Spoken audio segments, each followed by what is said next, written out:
Hello everyone and welcome to this month's episode of What's for Dinner. Today I'm going to be making bacon-wrapped guacamole chicken bombs. Very simple, straightforward recipe, and I will again be making guacamole for the second time on camera, except this one's a little bit different. Now, obviously there will be avocados in it since that's the main ingredient in guacamole, but I'm also going to be putting in tomato and cilantro in this particular one. So right now I have chicken defrosting in the microwave. I'm going to make the guacamole on camera like I did the last time, and then we're going to take care of the chicken. Hopefully by then it will be done defrosting. So let's go ahead and see if I can successfully extract the pits, at least these avocados. As we know in the last episode when I tried to make guacamole, it didn't really go that great, especially the first try. So let's see if this tries any better. Let's open. Oh, that was pretty clean. Okay, now I think we do this. Boom. Nope, try it again. Boom. Nope, too far. One more time. Boom. That was awful. I took a chunk out of it. Alright, why don't we do this? Yeah. I'm not the best when it comes to deep hitting avocados, mostly because this is not something I do on a regular basis. In fact, this is only the second time you're seeing me make a guacamole. As I may have mentioned in the past, I don't like guacamole that much. I mean, I don't mind it. The only thing is that, to me, avocados don't taste like anything. Alright, that's good for there. Okay, one down. It's a smaller one. I cut this off center. Hopefully that doesn't affect how this works here. So, open. It's amazing. The pit in all of these is like the same size. Alright, let's try it again. Boom. Ah, so close. Try it again. Boom. Oh, I did it!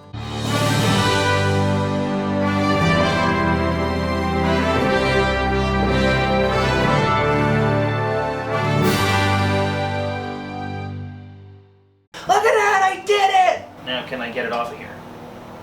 There we go. Awesome! That was rather simple. Only took me 4 tries. Okay, let's de-meat this one. Alright, let me clean my hands up here a minute. Okay, now what goes in is half of an onion, which I've pre-chopped right here. That goes in. It's a lot of onion, actually. Okay. And then half of a tomato, but since this is a rather small tomato, and I like tomatoes, I think I'm going to put this whole tomato in, but we're going to chop it finely. I do my best to chop it finely. Alright, tomatoes. That's in there. Okay, now next we're going to put in 2 tablespoons of chopped cilantro. I know some people have issues with cilantro. I'm not. I love cilantro. It's 2 tablespoons, or it calls for 2 tablespoons, and I'm not going to measure it that exact. I'll get it as best I can to be correct. I also want to get it a lot more fine than what it is here. Put this in.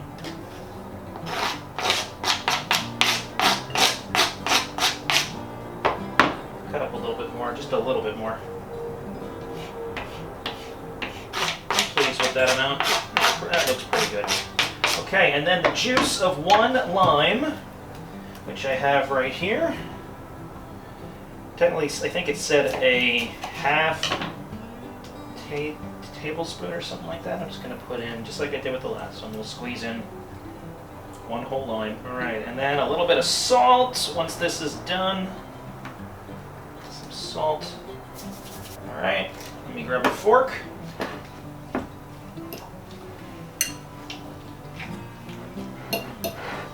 Already, this looks a lot different than the guacamole I made a few months ago. Not just because of the tomatoes, but there's a lot, I feel like there's a lot more in it with the onions and the tomato. I didn't put tomato in the last one, and also the cilantro. Okay, that looks about good. So next, I'm going to do this just a little bit more here, smash this up the fork just a little bit more here, and then I'm going to bring the chicken in, we're going to season it with some salt and pepper, and then we're going to fill it with the guacamole. Well, actually, we're going to cut it in half. We're going to cut the chicken breasts in half. We're going to fill each half with some guacamole, wrap it in bacon, and then I'm going to put it on the stove for a little bit to brown the bacon a bit, get the bacon cooking, and then we're going to bake it at 400 degrees for about 10 to 15 minutes. Okay, the chicken has finally finished defrosting. The recipe calls for you to use 4 chicken breasts. Because these are so large, I'm only going to use 3. Mostly to save up space, and I don't really want to make more than 3, so we're just going to make 3. Now, what we're going to do is I'm going to take one of these right here, nice supple, very moist chicken breast. I'm going to wash my hands now. So we're going to pepper and salt and pepper, each side. I'm using coarse ground pepper, because I see that's a lot of what the recipes use, so I feel like that's the best to use. Then we're going to flip it, pat it down, flip it over, do the other side.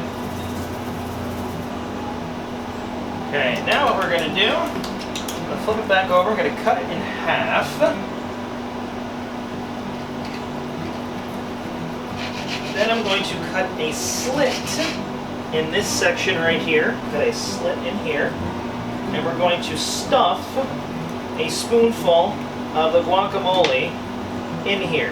But you don't want to cut all the way through, like I kind of cut all the way through there, but you want to make sure that the opening is large enough to fit a good sized spoonful, okay? And then I'm going to do the same thing with this one. Okay, now we're going to get some guacamole over here. Open that up.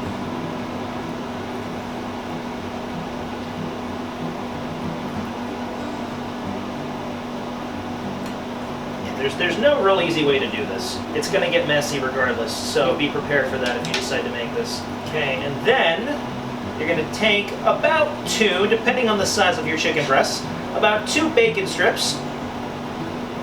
You're going to wrap it around the chicken. I'm going to wrap it this way to keep the guacamole from coming out. Okay, this one's going to need another one. This one actually might need 3. Now, I said the recipe called for 2 bacon strips per chicken breast, but for some reason, whenever I buy chicken breasts from this grocery store, they're a lot larger than normal. So, there's one.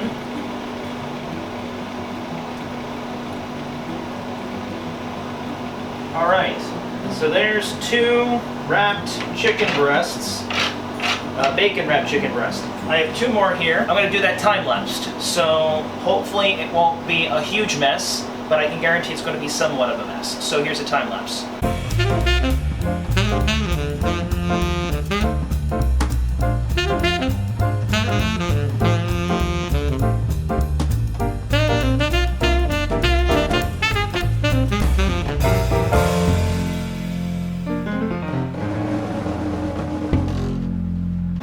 Well, that was very messy, very, not quite exactly what it looked like in the video I watched, which I find happens quite often when I try to make these recipes. They end up not doing whatever the video does, and it doesn't make sense to me. Alright, so now I'm going to get the disgustingness off of my hands, and then I'm going to truck these over here to the stove, where I'm going to put them on the stove for a little bit, not too long, about 5 minutes at most, just to get them brown a bit, and then we'll bake them at 400 degrees for about 10 minutes. Now you don't want to cook them too long or too quickly on the high heat, but you do want to get them brown, so they're easier to cook when you bake them. So, some of these are huge,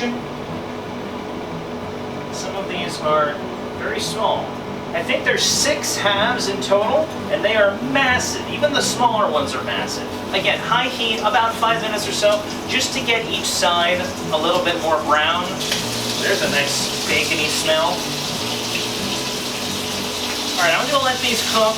I will come back to all of you when they are ready to go in the oven. Alright, I got one left on the stove here, and these have just made an absolute mess of my pan, which is the bacon doesn't want to stay on the chicken. A lot of the onions, some of the guacamole and tomatoes have fallen out. Some of the guacamole itself has fallen out of the inside of the chicken. It is just one big mess, which when you watch the video, which I will link to at the end of this, none of that happens.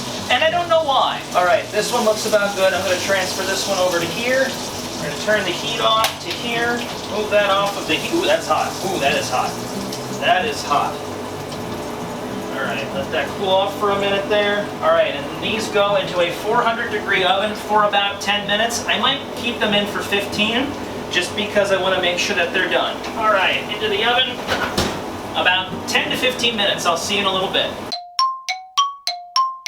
Alright, it's been roughly 10 to 12 minutes. I looked at them. It smells really good. They're looking like they're cooking pretty well. I'm going to take them out for just a moment, and I'm going to cut into one of the chicken breasts and see if they are done.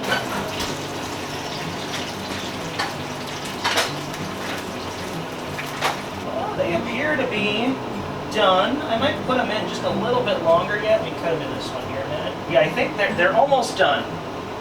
They probably are. I just want to put them in for a little bit longer yet. I'm going to put them in for about another 5 minutes. Okay, about another 5 minutes, and we'll be back to try them out. Alright, it's actually been closer to 7 minutes that I left this in for the second time. So we're going to go ahead, take it out. The bacon looks really nice now. Alright, I'm going to set it here. Alright, I'm going to go ahead and plate one of these up, and I'll come back here in a moment and I'll try it for you. Alright, so here we are. This looks nothing like what it's supposed to look like. But let's give it a try here. Some of the bacon's done, some of the bacon is not done. The chicken looks done. This is completely falling apart. Alright.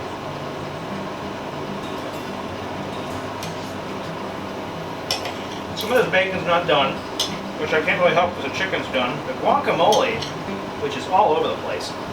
Well, it's really hot. The guacamole tastes strange. Are you supposed to eat guacamole warm? I mean, this is like falling all over the place. And it's like 3 different flavors that don't really mesh well together. You have bacon, you have chicken, and whatever flavor you get from the guacamole, which I can't even really taste that well because it's just hot. It's not really that great, but it's not bad. I mean, the chicken's good, the bacon's good, however you want to call, whatever you want to call the guacamole, I guess that's okay. In fact, I think since cooking the guacamole, it has less taste than it would if it were cold, at least to me. So I think the jury's out on this one because I don't dislike it, but I don't like it. It's not really that great because it's just 3 flavors that don't really work well together in this context. Well, I hope you still managed to somewhat enjoy this episode of What's for Dinner.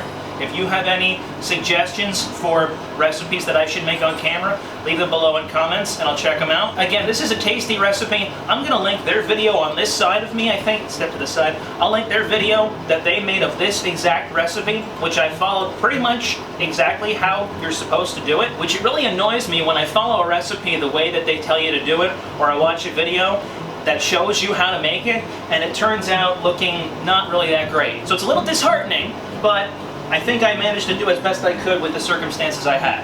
So give it a look. Give me your thoughts if you want. If you want to try this, maybe you'll have better luck at it than I did. Until next time, take care and God bless. I'm going to finish this stuff and then, well, I don't know what I'll do with those other 4. It's 5. I can't count. Goodness. If anything, it tastes like onion.